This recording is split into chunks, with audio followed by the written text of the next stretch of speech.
What's going on? This is Brother Jacob, right here on another daily devotion. And today the daily devotion will be on Psalms 91, Psalms chapter 91, verse 1. And it says right here, He that dwelleth in the secret place of the Most High shall abide under the shadow of the Almighty.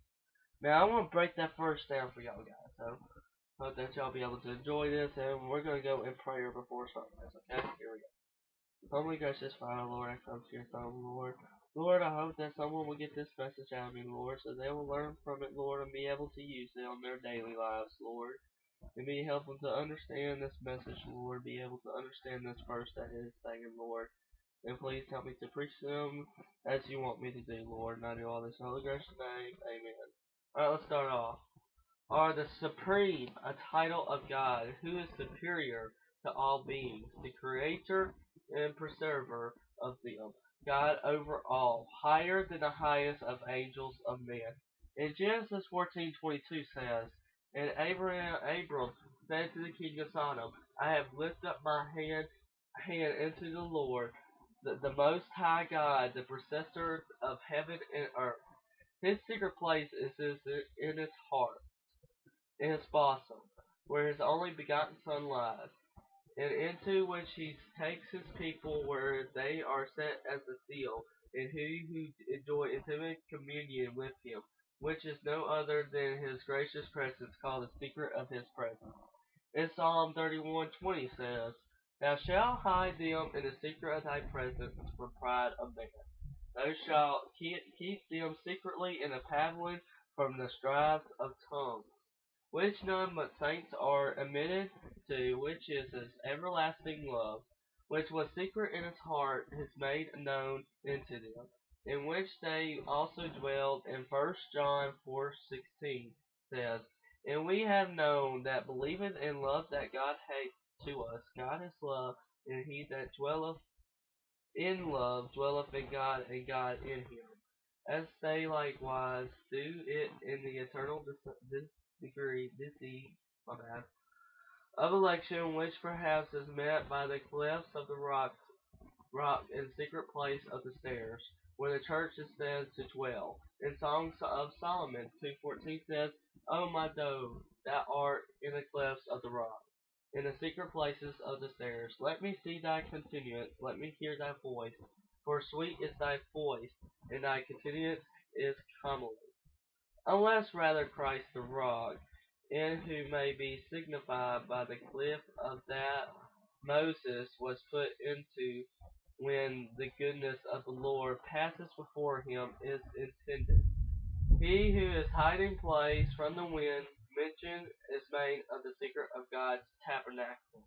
And Psalm 27:5 says, For in his time of trouble he shall hide me in his pavilion, in the secret of the tabernacle shall he hide me, and he shall set me up upon a rock, in which he hides his people, including to the tabernacle, our temple, and the most holy place in it, called his secret place. And Ezekiel 7:22 says, My face will I turn also from them, and they shall pollute my secret place, for the robbers shall enter into it and defile it. It may refer to the ministry of the word in ordinances, where saints dwell and enjoy much communion with God, who is partially under his special providence for protection and power, which may here be designed. Who is able to do all things for his people in El Shaddai. All significant, all his word is thought to signify, has a significance of happiness in and for himself, and of provisions for all his creatures, and of power and grace for his own children. His shadow may be the same, and his secret place is power and protection. Often the book of Psalms called the shadow of wings. In Psalm 17:18 says, Keep me as the apple of the eye, hide me under the shadow of wings. And Psalms 36:7 says, How excellent is thy loving kindness, O God, therefore the children of man put their trust under the shadow of the wings. And Psalm 57:1 says, Be merciful unto me, O God, be merciful unto me, for my soul trusteth in thee. Yet in the shadow of thy wings will I make my refuge until these calamities be overpast. In allusion to birds that overshadow and protect their young wings, through perhaps the allusion there may be to the shadow of thee. And assign the word in the audience of the Lord's house, which are a delightful, refreshing, reviving, and fruitful shadow. And Psalm 2:3 says, as an apple tree among the trees of the wood, so is my beloved among the sun. I sat down under his shadow with great delight, and his fruit was sweet to my taste.